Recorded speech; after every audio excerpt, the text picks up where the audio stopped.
Hello, जय माता दी, happy Navratri मेरे सभी भाई बहनों। आप लोग कैसे हैं? उम्मीद करते हैं अच्छे होंगे। मैं बहुत ही प्यारा माता जी का गीत लाई हूँ, आप लोग सुनिए, आनंद लीजिए इस गाने का। आई है मोरे मैया अंगनावा हो, लाल चुनरी चढ़ौबे।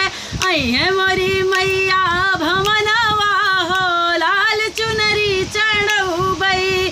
चुनरी चढ़ौबे मैया, चुनरी चढ़ौबे, चुनरी चढ़ौबे मैया, चुनरी चढ़ौबे। चुड़िया बीचे ओहो, चुड़िया बीचे सोहे कंगनवा हो, लाल चुनरी चढ़ौबे। आई है मोरी मैया भवनवा हो, लाल चुनरी चढ़ौबे। अरे मलिनी से अढ़ौल के फुलवा मांगौबे, मलिनी से अढ़ौल के फुलवा मांगौबे। गैया के गोबरा से बिदिया लिपौबे, गैया के गोबरा से बिदिया लिपौबे।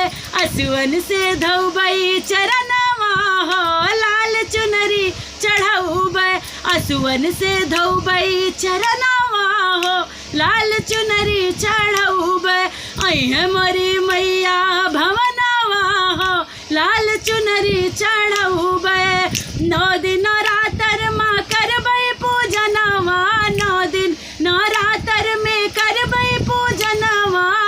कन्या खवौबै करबै हवनिया, कन्या खवौबै करबै हवनिया। अरे घियना के दीपका जलौबे हो, लाल चुनरी चढ़ौबे।